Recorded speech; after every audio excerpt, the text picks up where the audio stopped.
Assalamualaikum warahmatullahi wabarakatuh. Perkenalkan, nama saya Dewi Anastasia Lorenza, NIM L211911074.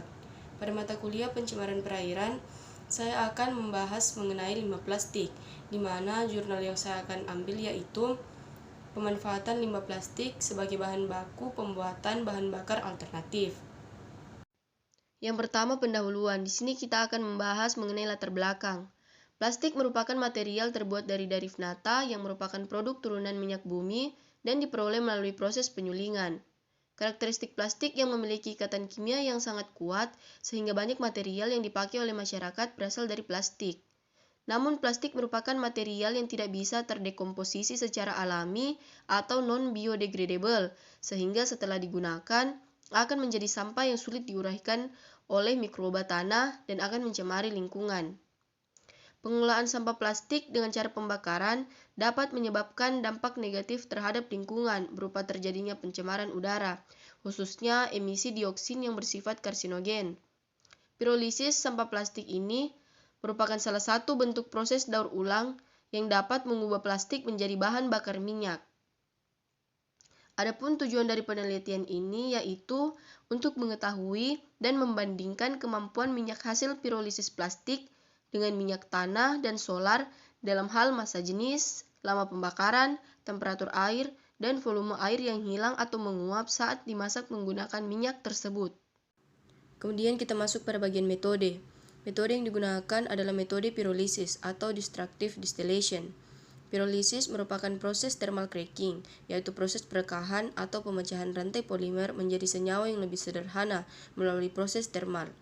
Proses pirolisis hanya bisa terjadi ketika dalam sistem diberikan energi panas. Energi panas ini dapat bersumber dari tenaga listrik maupun dari tungku pembakaran dengan bahan bakar berupa limbah kayu seperti potong-potongan kayu, serbuk gergaji, dan lain-lain.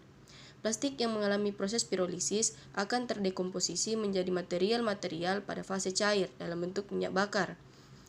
Fase gas berupa campuran gas yang dapat terkondensasi maupun tidak dapat terkondensasi, dan fase padat berupa residu maupun tar.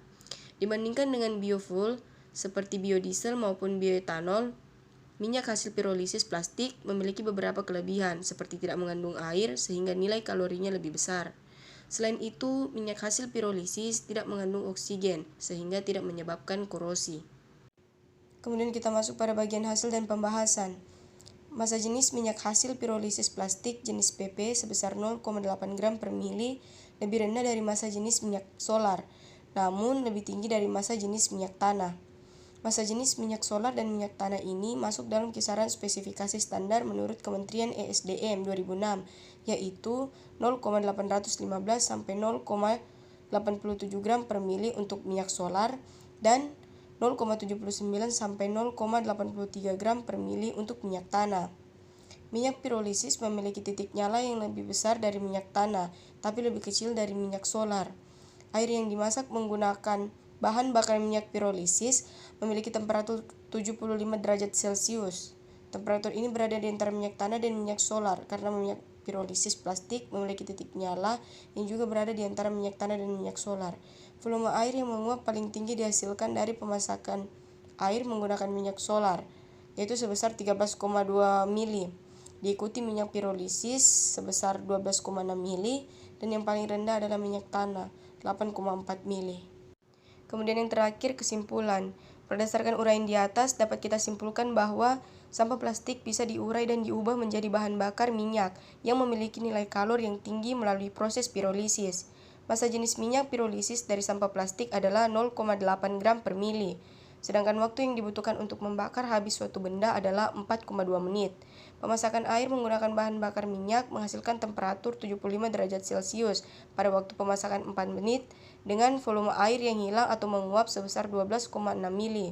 Jika dibandingkan dengan kualitas minyak tanah dan minyak solar, kualitas minyak pirolisis berada di bawah minyak tanah, namun di atas solar, berdasarkan indikator massa jenis, lama pembakaran, temperatur air, dan volume air yang hilang atau menguap saat dimasak menggunakan minyak tersebut.